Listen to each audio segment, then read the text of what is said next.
Hello and welcome. My name is Waleed Meh. I'm a Microsoft Technical Trainer here to walk through the Microsoft SC-300 Identity and Access Administrator Associate course with you. Imagine your organization's cloud apps as bustling digital highways full of sensitive data, users, and constant activity. But with every connection comes risk. Shadow IT, data leaks, and cyber threats lurking in the traffic. What if you could shine a spotlight on every app, monitor user behavior in real time, and instantly block risky actions before they cause harm? Well, that's the power of Defender for Cloud Apps. In this session, you'll discover how Defender for Cloud Apps gives you the deep visibility, advanced analytics, and powerful control to protect your cloud environments so you can enable productivity without sacrificing security. So let's get started. Let's start with talking about an architecture for Defender for Cloud Apps. Now, before I go into the details of explaining what's happening on the diagram, one of the key things to understand is Defender for Cloud App uses an amazing feature that's called CASP, or Cloud Access Security Broker. Now, the security broker or CASP that we are using over here, this acts as a broker between your cloud applications and between the users, brokering the deal between everything and anything that needs in between the two to work, including adding any other security measures in place. Now, thanks to the CASP, we are able to then have a deeper insight on what is going between the user and the application. Now, based on some of these features, this makes Defender for Cloud App such an amazing tool because it helps your administrators to be able to view applications that would typically be hidden away from them. This is something that we refer as a shadow IT. Applications that would typically not be visible for administrators and be hidden away in the shadows. However, thanks to CASP, this brings a light or sheds a light to those applications so you can find where they are, who's using them, and what those applications are.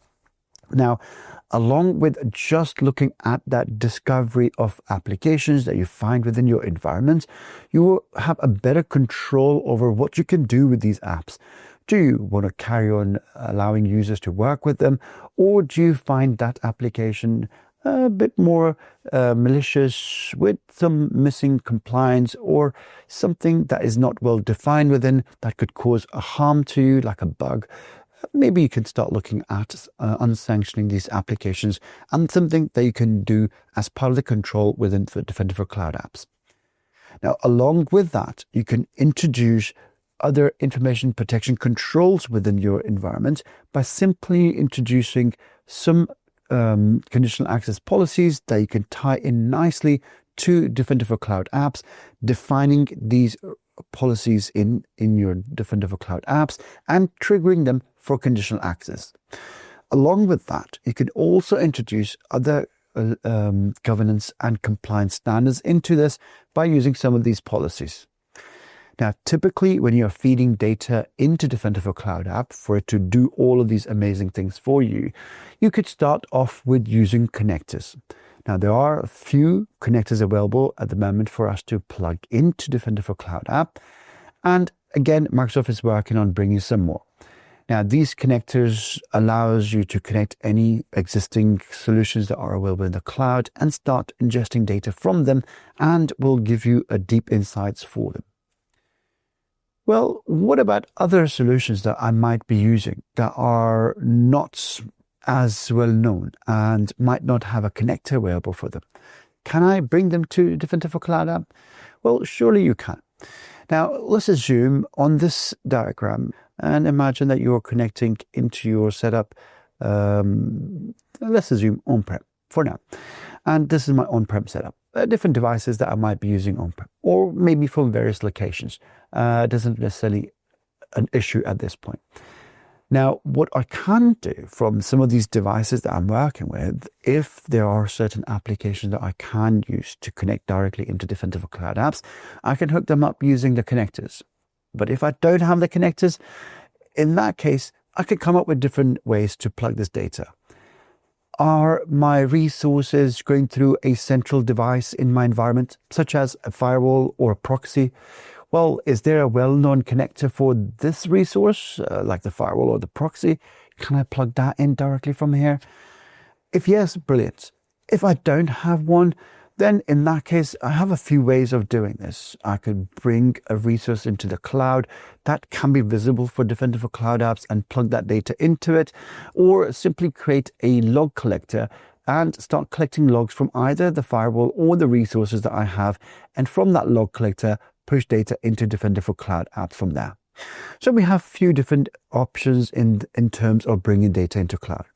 Now, even then, if I didn't find a solution for my resources, I could easily pull out a log and take a log directly from a resource like a firewall or others, and plug this log directly into Defender for Cloud App and ask it to analyze for me and show me some outputs of that. So there are a few different ways of me feeding data into Defender for Cloud App. Now, based on this data that we feed in using the CASP, it's able to then understand exactly what went through the data between the user and the app, and is able to then understand and bring a lot of different insights for me by simply projecting all of that information in nice graph and some figures that I can pick up and analyze that information and create some security policies based on my requirements. Now, just to understand this, let's jump onto the portal and have a look at some of this. Now, I'm back into my Defender portal, which is security.microsoft.com. And back into the Defender portal, we are looking at Defender for Cloud Apps.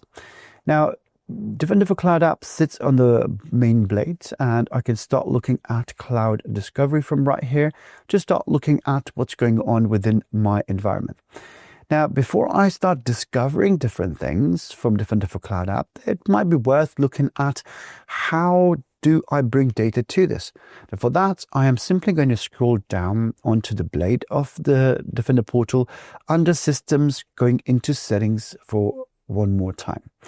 Now, in here, we are simply going to look for Defender for Cloud Apps and go into the Settings for Defender for Cloud App. Now, as I mentioned before, we need to start bringing data into Defender for Cloud Apps for it to start ingesting that and analyzing what's going on in there. For us to do that, we'll have to start hooking data in there by using different methods. One of the methods that we can start off talking about right now is looking at app connectors. There are predefined connectors that are available for us to plug in, so we can pick them up and plug them in. Now, if I look at this for now, I have currently got two different connectors that are already working in my environment that I've already configured, one for M365 and one for Azure. Now, if I wanted to add some more, this is a list of connectors that is currently available. There's loads of different options here to pick from, like AWS, Box, Cisco Web Services, or WebEx, Citrix, and many others. You can see GCP, you can see Salesforce, ServiceNow, Slack, and many others that are available. Now, if you don't see a service that you want to plug in using these connectors, you can click on Suggest More and start suggesting again to Microsoft to add some of these for you. However, this process is not straightforward. It doesn't happen overnight. So it might take some time for it to happen. And if again, it's compatible for our framework, it might be again something that Microsoft can add as a connector for you. However, like I said, it takes time. Now, what can I do apart from these connectors if I want to plug data into my Defender for Cloud Apps? And this is where we can go into looking at some other options that we have. We can start looking at automatic log uploading to my resources, and I can start looking at other resources that I can plug directly onto this, where this is different data source coming to my Defender for Cloud App. Again, we can choose some options over here to define them, add a data source directly from here, and start pulling wherever this resource is, and if I can bring data to it as part of that. So I can automatically upload that data, given that it can see, or it's connected over the internet, and it can see my resource to pull that data from it. Now, if I don't have a direct connection from the resource, like I said before, we can define a log collector, typically a Linux machine if you have, and you can plug that data into the log collector, and that log collector can push the data into Defender for Cloud Apps for you as well. Now, apart from that, you can look at defining continuous reports from resources that are already part of your cloud resources. So you can start pulling data from them and creating different reports. Again, this is you feeding data in from some of your existing resources. If all that doesn't work and you still need to bring data into your environment, you can simply export a log out of your resource. For example, I have some firewall reports and web application firewall for Barracuda and a Palo Alto firewall log that I have in the past uploaded into my environment. Typically, this is going to be a temporary fix, which will show me 90 days worth of data. It does take about 24 hours for it to generate this report into seeing some amazing insights in what I want to see coming out of that log that I'm uploading. So this is, again, a few different options for me to look at in terms of feeding data into Defender for Cloud Apps. Once I have fed that data into Defender for Cloud Apps, we can jump back into the Cloud Discovery for one more time and start looking at one of my reports I've uploaded or the logs I've uploaded, which it took about 24 hours to display this amazing insights. Now, just as a quick overview, this is a very, very tiny log that I uploaded. It was only about 4 MB in size, so not a lot of data that I fed into this to analyze. If I look at it as a quick overview, you can see it's got, again, from the data is captured about 279 different apps, 1,845 IP addresses, 457 users, and quite a bit of data traffic. Again, such a small file that I've uploaded doesn't show me, again, terabytes and terabytes of data as yet, because the sample I uploaded was very, very small. Again, it categorizes some of these applications for me in what it thinks they fit well. It tells me if there were any issues with some of these resources that I have. And then further down, gives me top users that I have that are identified within these logs and top applications that is discovered as part of my setup so far. Also gives me a heat map over different parts of the world on the map to suggest where this data was coming from or going to in terms of accessing my resources. So again, this is a nice quick overview to understand what is going on. Now, it doesn't just stop there. I can now start digging into some of this information. I can make a start saying, let's start with some of these applications to understand what these apps are and what I can do with these applications. Now, one of the first things you want to see is understanding what these apps are, how they are, how well they look like in my environment. And I can simply go into looking at the details that are available for me on the screen. Now, some of these apps are rated 10. Now, I can pick any app, that doesn't have to be a Microsoft related app, and understand a little bit more about what's going on within the app. Why is this rated 10?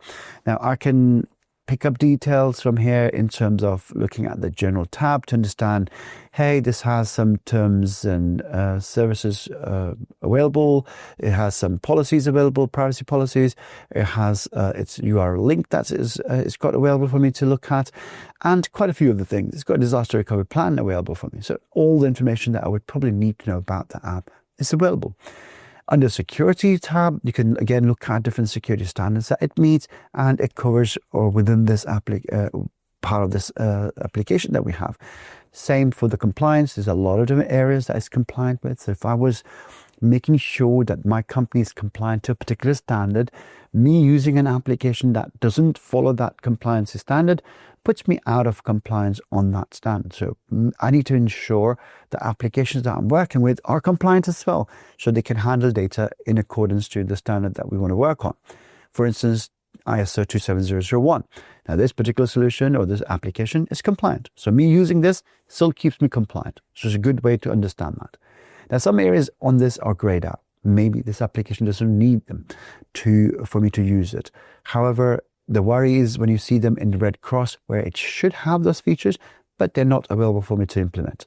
Again, same for the legal aspects of things. It covers some of the data laws and data legislations, like sort of GDPR in accordance to GDPR in that app as well.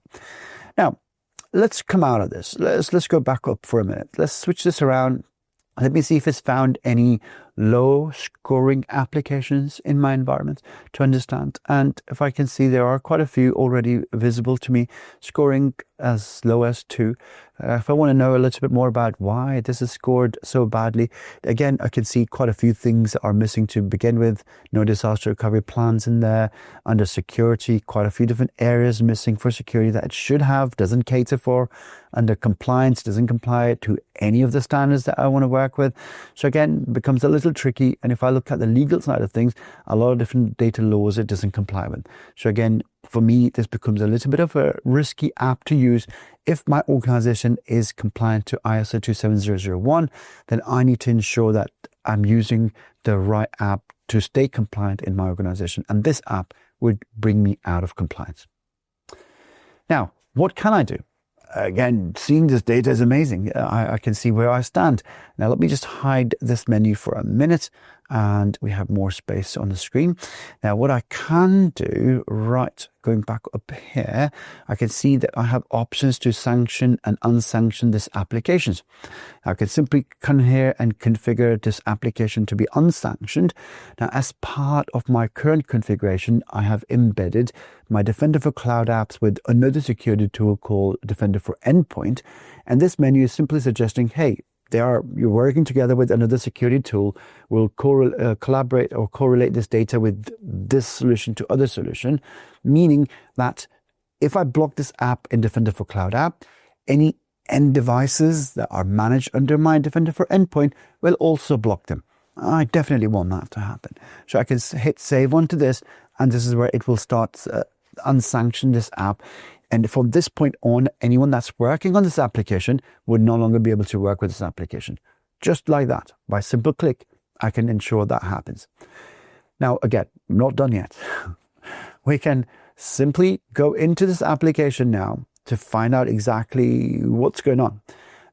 First of all, we see the overview data of this application to understand what this app looks like, how much it's been used, who uses it. So I can see a few details there. Now, let's stop the overview and jump into Cloud App usage. And I'm interested to see which user was using this app or how many users were using this app. So I can start that journey right by clicking on under the application, looking at the user details that I have in there. Now I can see over here, we have Jamal that was using this app. We have Joseph that was using this app, quite a few of them. Now, what I could do, I could start doing as a security analyst, trying to jump into finding out how can I secure my environment. Maybe these users need some sort of update in terms of some educational details around, hey, don't use these type of apps, don't bring them on, don't use company data on them, don't use them on company devices for compliance, for data security, and all sorts of different things. So maybe you need to send them out some sort of details to read into so they're updated, or you refresh their knowledge by adding them onto a call or a course. Now, how do I do that? Well, simply, first of all, let's go into Jamal, find out if this was the only app Jamal was using, or are there any others that might be risky. Now, currently it's showing me there was only one risky app. That's likely because I have just unsanctioned that application. Now, if I want to see that, I can go in to say, hey, show me all the 8 apps Jamal is using. So now I'm doing a 360 around Jamal. Jamal app malicious or not trustworthy. Let's see other apps if Jamal's got them, what they are and how they look like. And in here, I can start looking at all the other apps Jamal's got or working on. That's the file dropper app that we've just unsanctioned, and we were looking at some others. There's another one here called Power Folder, rated 5. Again, we can go into analyzing if this is a malicious or for my environment, unsecure app to work with, or non-compliant app to work with, and we can take it away from there. Now, let's come back out of this. Let's come back out of Jamal's profile. Let's pick someone else here for a minute and go back into looking at, let's go into Joseph's profile and see if there are any other applications that we can identify. It says 2 risky applications. Now, let's have a quick look at that and understand what they are. And there are 2 different applications that are risky. Now I can see one of them was the one that I used. There's another one that's rated 3. Again, there are quite a few others that are rated 4, 5, 6. So again, this could be a regular pattern for Joseph where they don't know how to manage applications or log into them, I can then go into, again, explain to them, hey, don't do that, or filter other applications out if they're not secure. Now, I can also check their IP history, find out what IP addresses they were logging in from. Now, this is data from a firewall, so pretty much all the IP addresses are internal, so showing me a list of internal IP addresses. Now, I could see when a user logged in from an IP address, I can go into a single IP address and also check out how many other users were also on this IP address, again, at that point in time. Or, again, do a full history all around this IP address on what apps this IP was seen on and how many users have used this IP. Was it tied to one user, multiple users? Again, if this is your internal environment, there might be dynamic IP addresses, and again, that could change.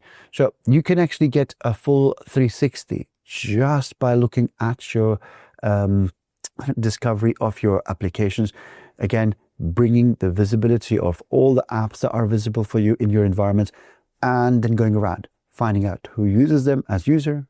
You could find out their IP addresses, and you could find out how much data that's been moving around in your environment using some of these apps. And this is just one part. This is just a cloud app discovery that we are looking at in Defender for Cloud Apps. Now, apart from that, what else can I do? I'm seeing this amazing stuff that it does in terms of bringing data to my visibility. Can I do something else along with that, apart from just managing applications and users and IP addresses from the discovery part that it does?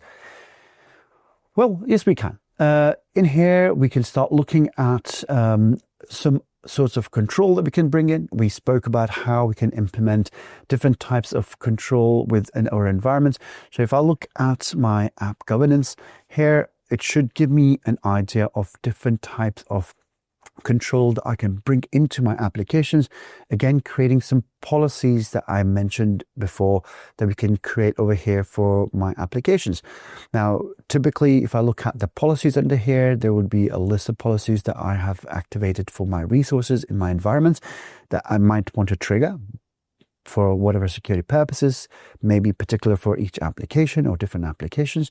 I could look at other policies that I currently haven't implemented that I could bring in to my environment. And again, there's a long list of options that I can pick from in here, and I can decide that based on different types of threat or risk options that I have. Maybe I want to pick up a policy that's to do with data loss prevention. So let's see if there is a policy that I can use under data loss prevention. Currently, I haven't got one available that I've configured. Well, I can go and create my own if I needed to. However, if I go down here under the blade for Defender for Cloud App, under the policies, I can see there are some templates that are available for me to pick from. Maybe I can start off using a template and then implement some other changes to it, or start from scratch and create my own. Now let's go back and see if there are any templates for data loss prevention that I can start working with. And there are a few. So this is where we can start implementing data loss prevention, so the data that we have in the app doesn't fall into wrong hands or is not overshared by someone. So you can start looking at implementing policies like externally shared data sources, or block sending of messages in real time, stop download, upload, or copy, cut, paste from an application, block some of that. Maybe I'm looking to implement some other solutions over here as well, apart from that. Maybe to do with compliance, or maybe to do with, I don't know, sharing control or access control. So again, there are quite a few different areas that you can start looking at in here that you can implement to control and govern what is going on within your applications or data that you use with these applications to secure that. So you can implement these policies in here.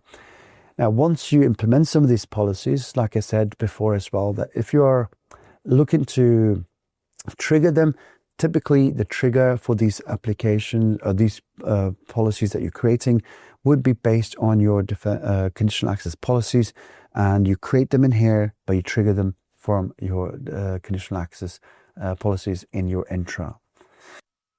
This concludes our session. We encourage you to review the reference modules, check your knowledge with the additional study materials, watch other videos in this course, or search out your next favorite topic on Microsoft Learn at aka.ms/learn. Thanks for watching, and see you in the next video.